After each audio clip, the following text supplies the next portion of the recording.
ஜெபம். பரலோக அன்பின் பிதாவே, உமக்கு ஸ்தோத்திரம். ஸ்தோத்திரம் அப்பா. வானத்தையும் பூமியும் உண்டாக்கின தேவனுக்கு கொடான கோடி நன்றி சுவாமி. ஆபிரகாமின் தேவன், ஈசாக்கின் தேவன், யாக்கோபின் தேவன்.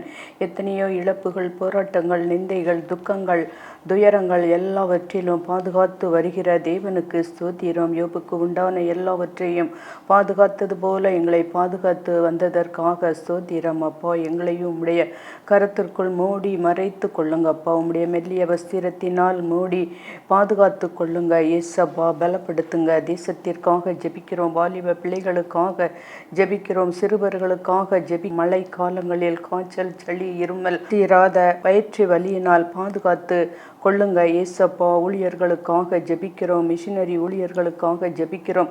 கிராமப்புறத்தில் ஊழியம் செய்கிறவர்களுக்காக ஜெபிக்கிறோம். மழை காலங்களில் எங்கு சென்று ஊழியம் செய்தாலும் அவர்கள் போக்கையும் வரத்தையும் பாதுகாத்து கொள்ளுங்கப்பா.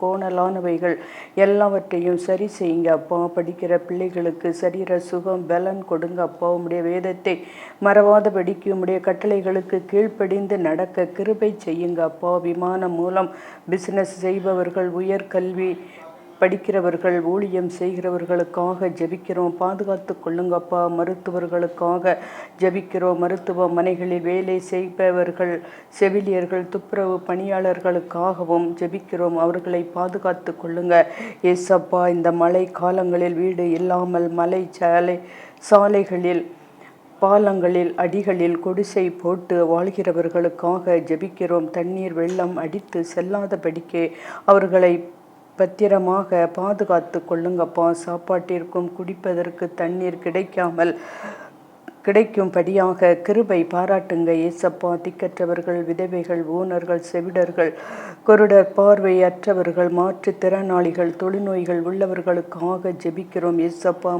அவர்களுக்காகவும் மழை காலங்களில் எந்தவித நோய் கிருமிகள் தாக்காதபடிக்கு அவர்களை பாதுகாத்து கொள்ளுங்க. அவர்களுக்காக ஜெபிக்கிறோம் ஏசப்பா. ஒவ்வொரு நாளும் அவர்களை பாதுகாத்து கொள்ளுங்க. இன்னும் தகப்பனே, ஜேடிகே நிறுவனத்திற்காக ஜெபிக்கிறோம். அம்மா, ஐயா பிள்ளைகளுக்காக ஜெபிக்கிறோம். 2 பிள்ளைகளுக்காக ஜெபிக்கிறோம். அவர்கள் படித்த படிப்பிற்கு நல்ல வேலைகளை கொடுங்க ஏசப்பா. இன்னும் இந்த நிறுவனத்தில் வேலை பார்க்கிறவர்களுக்காக ஜெபிக்கிறோம். அவர்கள் கையிட்டு செய்யும் ஒவ்வொரு வேலையும் நீங்கள் ஆசீர்வதித்து பலப்படுத்துங்க. அவர்களுக்கும் இந்த மழை காலத்தில் எந்தவித நோய் கிருமிகள் ஒன்றும் தாக்காதபடிக்கு அவர்களை பாதுகாத்து கொள்ளுங்க. போக்கிலும் வரத்திலும் பாதுகாத்து கொள்ளுங்க ஏசப்பா. இன்னும் டிவியில் பேசுகிற என்னை மறைத்து நீங்கள் பேசுங்கப்பா. எல்லா துதி, கன, மகிமை உமக்கே செலுத்துகிறேன் இயேசுவின் நாமத்தினால். ஆமேன், ஆமேன். கர்த்தரும் இரட்சகரும் ஆகிய இயேசு கிறிஸ்துவின் இனிதான நாமத்தினால் என் அன்பின் ஸ்தோத்திரங்கள். ஜேடிகே டிவி அனைவருக்கும் என் அன்பின் ஸ்தோத்திரங்கள். வாருமையா புதகரி, வாருமையா புதகரி, வற்றாத ஜீவ நதியாக, வற்றாத ஜீவ நதியாக, ஜீவ தண்ணீரே ஆவியானவரே, வற்றாத ஜீவ நதியாக.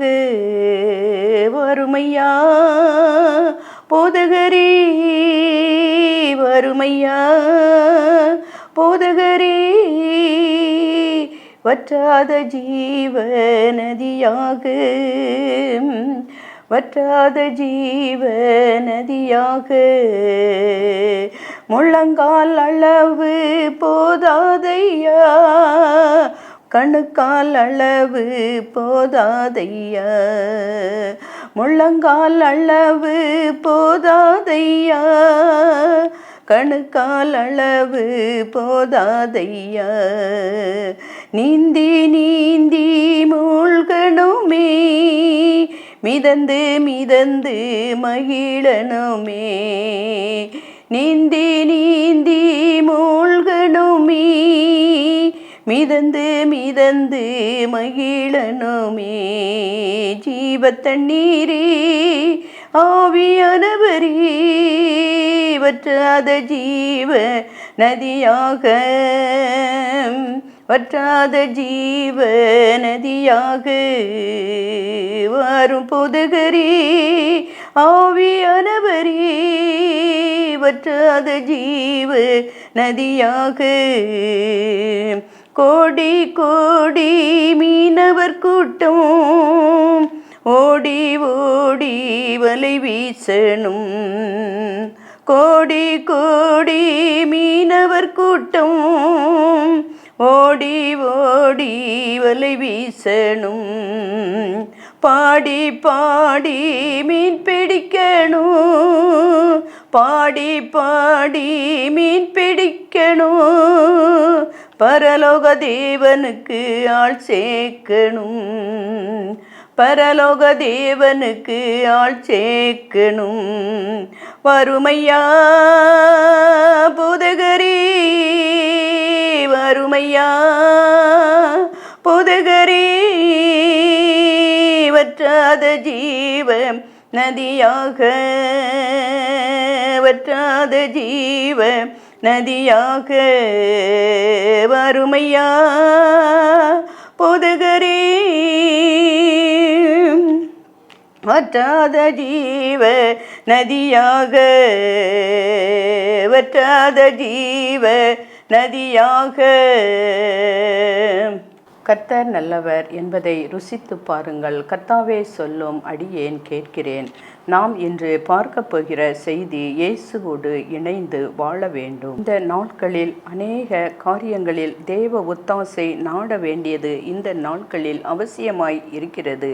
ஆனால் அவர்கள் ஆண்டவர் உதவியை நாடாமல் தங்கள் சுய சித்தம் போல் விருப்பம் போல் நடந்து கொள்ளும் பொழுது தெய்வீக ஆசீர்வாதங்கள் அவர்களுக்கு கிடைக்காமல் போகிறது. எனவே பெண் வாலிப பிள்ளைகள் ஒவ்வொருவரும் இதை உணர்ந்தவர்களாக என்னென்ன விதங்களில் தங்களை ஆயத்தப்படுத்தி கொள்ள வேண்டும். பொதுவாக பிள்ளைகள் எதிர்பார்க்கும் காரியம் நம்முடைய வருங்காலங்களில் அழகிலும் அந்தஸ்திலும் அறிவிலும் சிறந்தவர்களாக இருக்க வேண்டும் என்பதுதான். அவர்களுடைய பெற்றோர்களும் கூட அதை போன்ற காரியங்களுக்கே முக்கியத்துவம் கொடுப்பதை இந்த நாட்களில் நாம் பார்க்கிறோம்.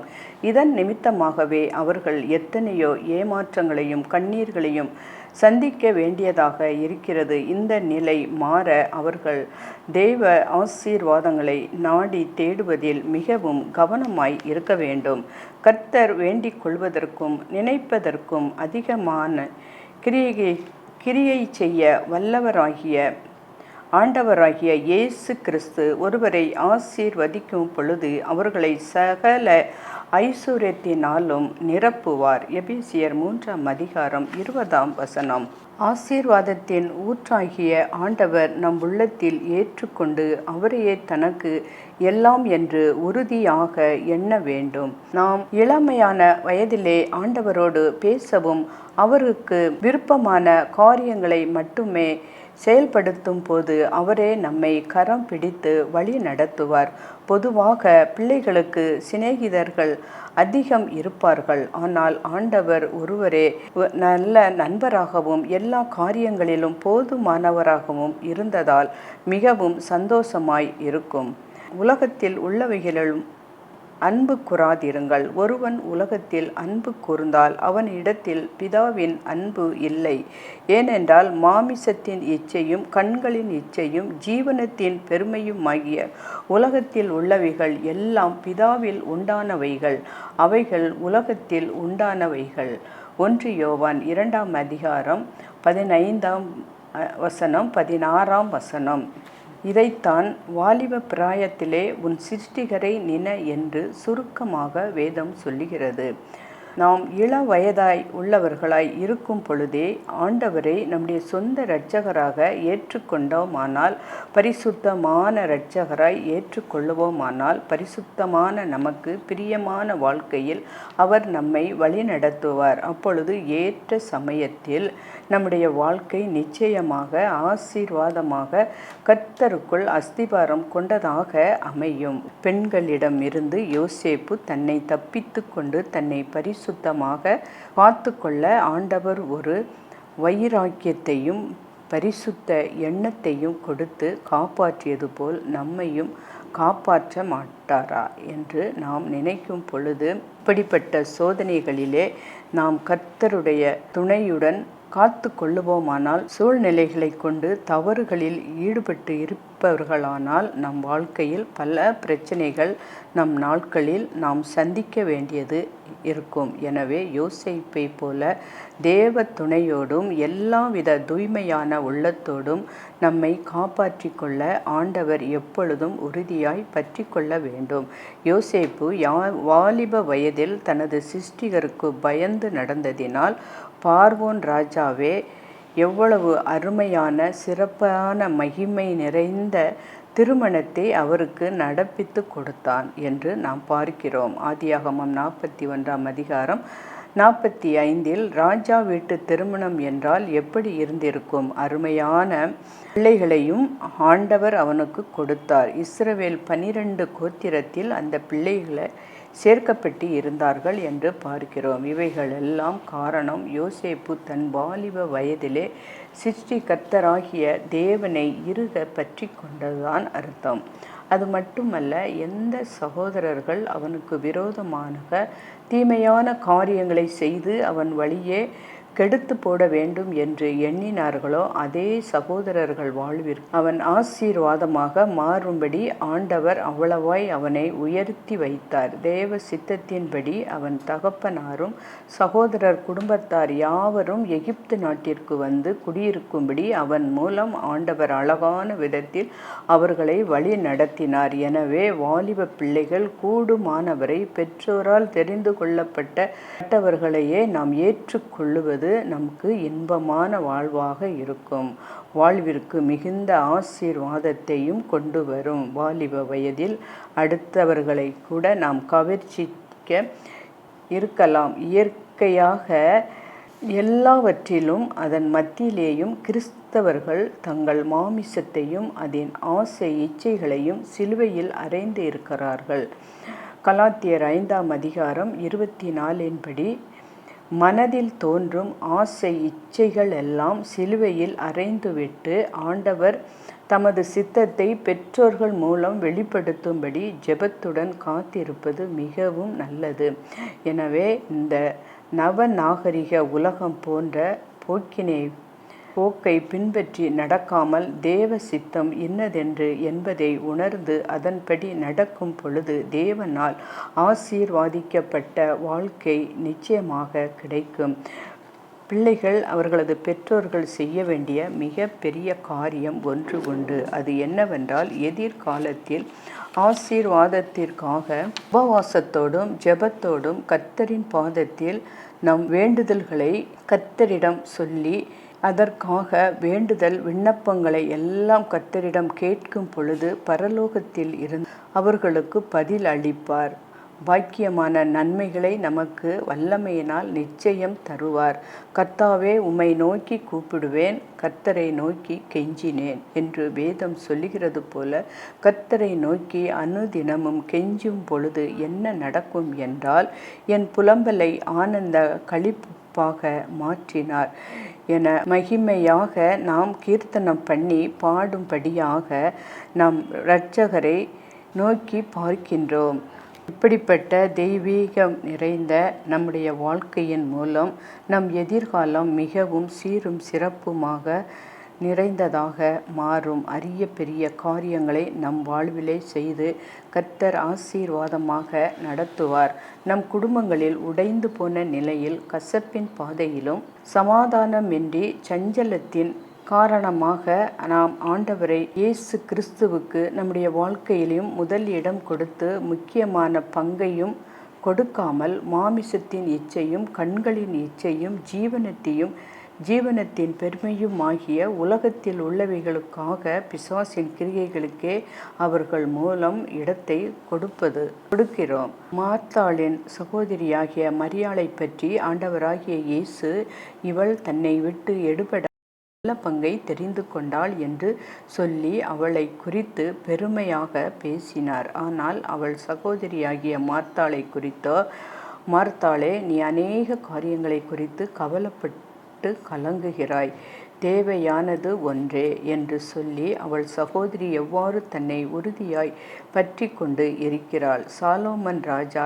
எவ்வளவாய் தேவனுடைய ஆசீர்வாதத்தினால் நிறைந்து மாட்சிமையும் மகிமையும் நிறைந்த மன்னனாய் யாராலும் குற்றப்பட்டு வாழ்ந்தான். ஆனால் எத்தனையோ முறை தேவாதி தேவனால் அவன் எச்சரிப்பை பெற்றும் அதை பொருட்படுத்தாமல் கர்த்தருடைய வழிகளை விட்டு தனது மனைவிமாரின் தேவர்களை பின்பற்றி துணிகரமாக நடந்ததால் ராஜ்ய பாரத்தை இழக்கவும் மற்றும் தேவனால் கைவிடப்பட்ட பரிதாபமான முடிவை பெற்றான். கர்த்தருக்கு பிரியமான வாழ்வை நாம் வாழ நம் தகப்பன் தாவீது மூலம் திட்டவட்டமாய் அறிந்து கொண்டு இருந்த சாலோமன் 1 நாளாகமம் 28ஆம் அதிகாரம் 9 பார்ப்போம் என்றால், மனுஷருக்கு பிரியமாய் நடந்தமையால் அவனுடைய முடிவு பரிதாபமாக மாறியது.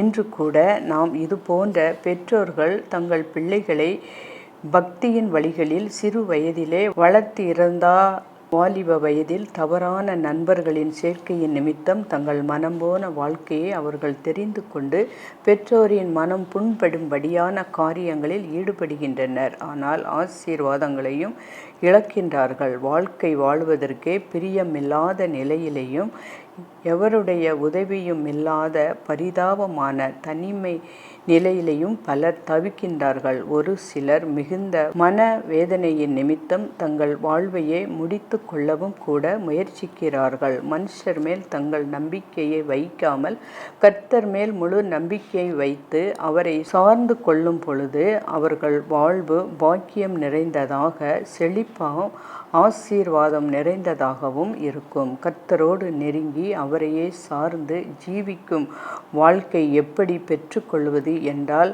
உங்கள் முழு இருதயத்தோடும் என்னை தேடினீர்கள், ஆனால் என்னை தேடுகையில் கண்டுபிடிப்பீர்கள்.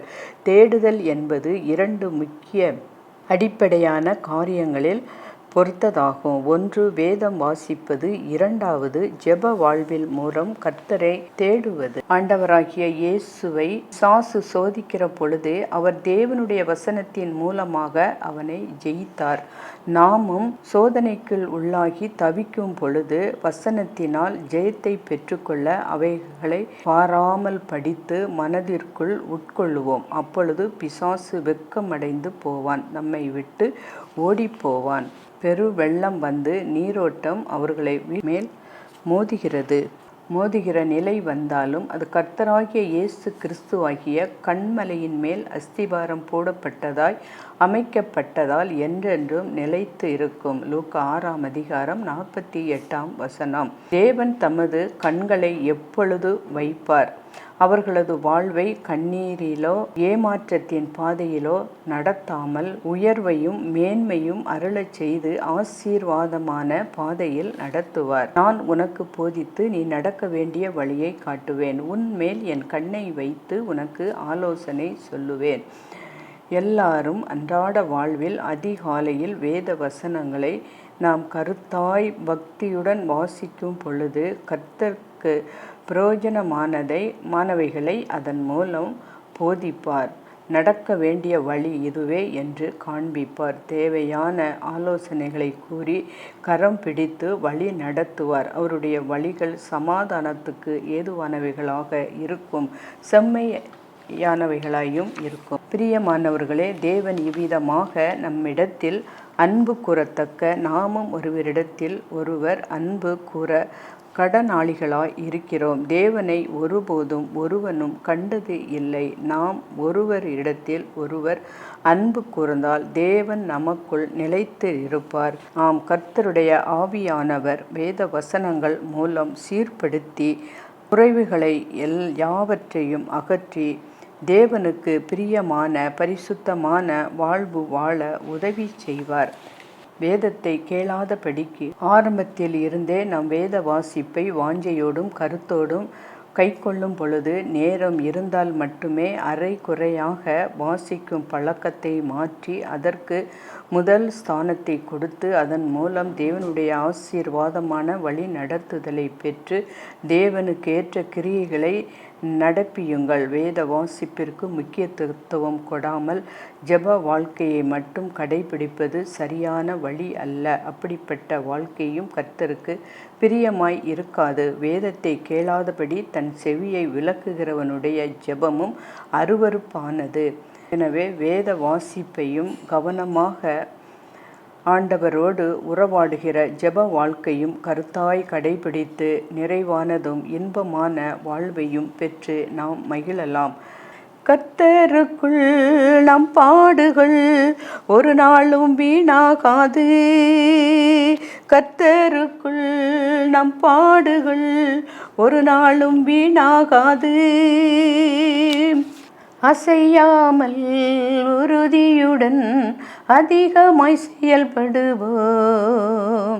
கர்த்தருக்குள் நம் பாடுகள் ஒரு நாளும் வீணாகாது. அசையாமல் உறுதியுடன் அதிகமாய் செயல்படுவோம். நம்முடைய குடியிருப்பு பரலோகத்தில் உண்டு. வரப்போகும் இரட்சகரை எதிர்நோக்கி காத்திருப்போம். மோதை உந்தன் கூடாரத்தை அணுகாது மகனே. பொல்லாப்பு நேரிடாது மகனே. ஆரோக்கியமான வாழ்வை தருகிறார்.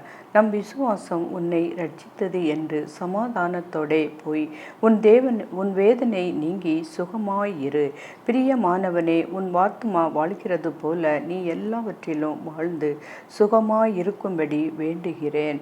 கிறிஸ்து கொடுக்கும் ஆரோக்கியமான சுக வாழ்வு என்பது வியாதி இல்லாத வாழ்வு. சுகவாழ்வு என்பது மனவேதனை இல்லாத வாழ்வு. சுக வாழ்வு என்பது தேவைகளுக்கு போக மீதம் எடுப்பது. சுக வாழ்வு கர்த்தர் அருளும் மாபெரும் ஈவு. தீராத வியாதிகள் பலரது வாழ்வை கசந்து போக பண்ணுகிறது.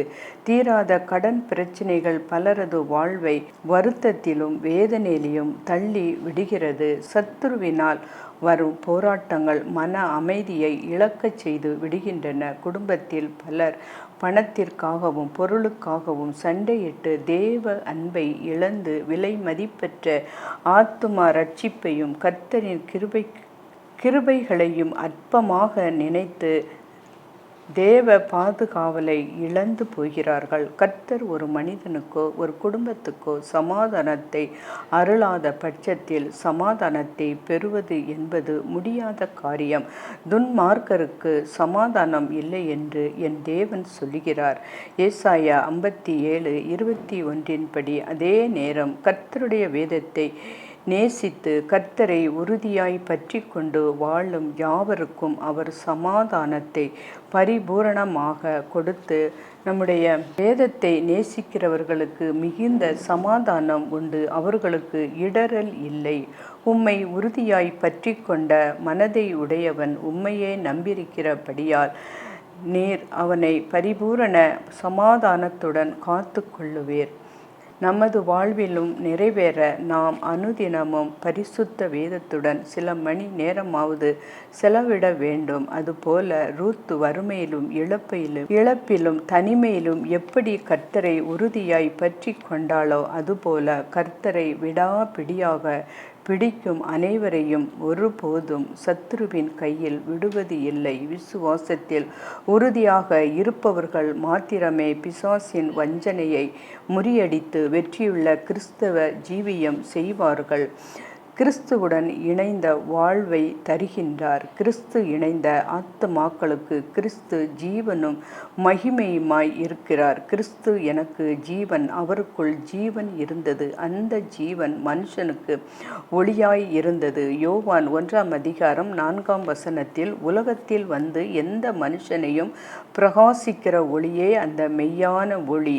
யோவான் 1:9 நமது வாழ்வும் பிரகாசிக்க வேண்டுமானால் நமக்குள் நமக்குள் கிறிஸ்துவாகிய ஒளி இருக்க வேண்டும். நமது ஆத்துமா பாவம் என்னும் இருளால் மூடப்பட்டிருக்கும் பொழுது அது சமாதானத்தை இழந்து போகும்.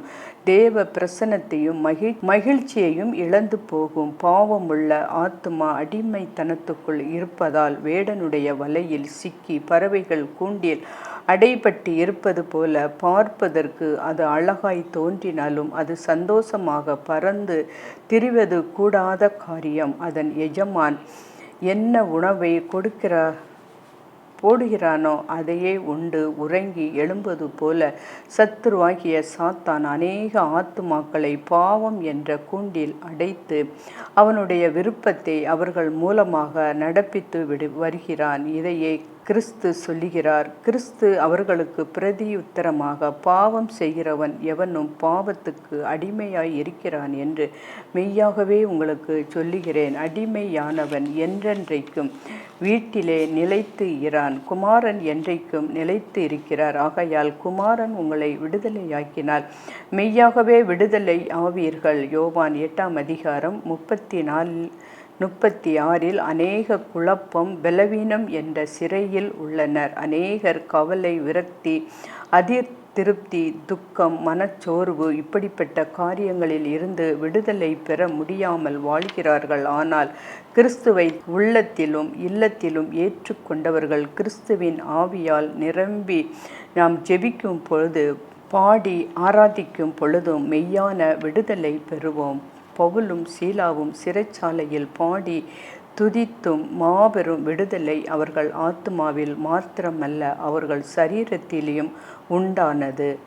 சோர்வு, பலவீனம், அசதி இவைகளை நம் ஆத்துமாவில் உணரும் போது கர்த்தரை உற்சாகமாய் பாடி துதிக்கும் பொழுது நம் ஆவிக்குரிய வாழ்வில் சமாதானத்தையும் ஜெயத்தையும் காண்போம். கரிக்கட்டைகள் மேல் நெருப்பை போட்டவுடன் கரிய நிறம் அழகாக கொழுந்துவிட்டு எரியும். நெருப்பின் நிறமாக உருமாற்றம் அடைந்து பார்ப்போரின் கவனத்தை இழுத்தது போல நமது வாழ்வு எவ்வளவு சீர்கெட்டு போய் இருந்தாலும் கிறிஸ்துவின் அக்கினி தழல் நம் மீது இறங்கி வரும்போது நாம் பிரகாசிக்கும் நட்சத்திரங்களாக மாறிவிடுவோம். வெறுக்கப்பட்ட நம்மை அநேகர் நேசித்து உதவும்படி கர்த்தரின் கிருபை நமக்கு மகிமையாக வழி நடத்தும். மின் விளக்குகள் மின்சாரத்துடன் இணையும் பொழுது அழகான ஒளி வீசுவது போல கிறிஸ்து நமது ஆவியிலும் ஆத்துமாவிலும் சரீரத்திலும் இணையும் போது நாம் பிரகாசிப்போம். யாவரும் பிரயோஜனம் இல்லாத நம்மை அநேகருக்கு பிரயோஜனமாய் கர்த்தர் நம்மை பயன்படுத்த வேண்டுமானால் அவரோடு இணைந்து வாழ்வது மிகவும் அவசியம். ஜெபம், வேத வாசிப்பு, நற்செய்தி அறிவிப்பு, நற்செய்தி பணிக்கு தாராளமாக கொடுப்பது போன்ற நற்குணங்கள் கிறிஸ்துவில் நிலைத்திருக்க மிகவும் அவசியம். கனி இல்லாத திராட்சை செடியில் நமக்கு எந்த நன்மையும் இல்லை. அதுபோலவே நாம் பிறருக்கு ஆசீர்வாதமாக மாற கனி கொடுப்பது முக்கியம். அப்பொழுது நாம் ஆசீர்வதிக்கப்படுவோம், பாதுகாக்கப்படுவோம், பயன்படுத்துவோம், பாராட்டுவோம். கர்த்தர் தேவன் ஆசீர்வதிக்க அவனிடம் காணப்பட்ட நற்குணங்கள் என்ன என்றால், எப்பொழுதும் வெற்றியே விரும்புவது, வாலிப வயது, எப்பொழுதும் எதையாவது செய்து வாழ்க்கையில் நாமும் முன்னேற வேண்டும் என்ற ஆசையும், உலகத்தை அனுபவிக்க வேண்டிய நிறைய பணங்களை சம்பாதிக்க விரும்பும் வயதும் வாலிப வயதாகும். சிலர் தடுமாறினாலும் அநேகர் பல சாதனைகளை படைத்து பெயரும் புகழும் சம்பாதித்து விடுகிறார்கள். சிலர் கர்த்தரால் ஆசீர்வதிக்கப்பட்டு மகிமையாக உயர்த்தப்பட்டதை வேதாகமத்தில் நாம் வாசிக்கிறோம். யோசேப்பு வாலிப வயதில் கர்த்தரால் ஆசீர்வதிக்கப்பட்டார். வாலிபன் யோசுவா, கிதியோன், தாவீது, புதிய ஏற்பாட்டில் பவுலாக மாறின சவுல் போன்றவர்கள் கர்த்தரால் ஆச்சரியவிதமாக உயர்த்தப்பட்டார்கள். நம் தானியேலின் நற்குணங்களை பற்றி தெரிந்து கொண்டு நாமும் நற்குணசாலிகளாக மாறும்போது நம்மையும் கர்த்தர் ஆசீர்வதித்து உயர்த்துவார். வறுமை, வன்முறை, வியாதி, சத்துருக்களிடமிருந்து நமது ஜீவனை பாதுகாத்து பரிசுத்தமாக வழியிலே நம்மை நடத்துவார். மறுமையில் நித்திய ஜீவனையும் சுதந்தரிக்க கிருபை செய்வார். தானியேல் தேவனை கனப்படுத்தி தினமும் அவரை நோக்கி ஸ்தோத்திரம் செய்து ஜெபிக்கிறவனாய் இருந்தான். தானியேல் 6:10. அது மட்டுமல்ல, அவன் முழங்காலில் நின்று தன்னை தாழ்த்தினான். சாதாரண ஜெபத்தை விட முழங்காலில் ஜெபம் தேவ கோபத்தை ஆற்றி கிருபையையும் இரக்கத்தையும் பெற்றுத்தரும் என்பதை அவன் அறிந்திருந்தான். கர்த்தரை கனப்படுத்துகிறவர்களை கர்த்தர் கனப்படுத்தாமல் இருப்பது இல்லை. என்னை கனம் பண்ணுகிறவர்களை நாம் கனம் பண்ணுவேன் என்பதே அவரின் வாக்குத்தத்தம். அவன் சகல மகிமையையும் தேவனுக்கே செலுத்தினான். சிங்கங்கள் என்னை சேதப்படுத்தாதபடிக்கு தேவன் தம்முடைய தூதனை அனுப்பி அவைகளின் வாயை கட்டி போட்டார். அது என்னவென்றால், அவருக்கு முன்பாக நான் குற்றமற்றவனாய் காணப்பட்டேன். ராஜாவாகிய உமக்கு முன்பாகவும் நான் நீதிகேடு செய்ததில்லை என்றான். கர்த்தர் நமக்கு நல்ல வாழ்க்கையை அமைத்து தந்தார். நல்ல சகோதர சகோதரிகளை கர்த்தர் தந்தார். நல்ல நண்பர்களை தந்தார் என்று யார் கர்த்தருக்கே கனத்தை கொடுக்கிறார்களோ அவர்களே ஆசீர்வதிக்கப்படுவார்கள். கர்த்தர் நம் அனைவரோடும் கூட இருப்பாராக.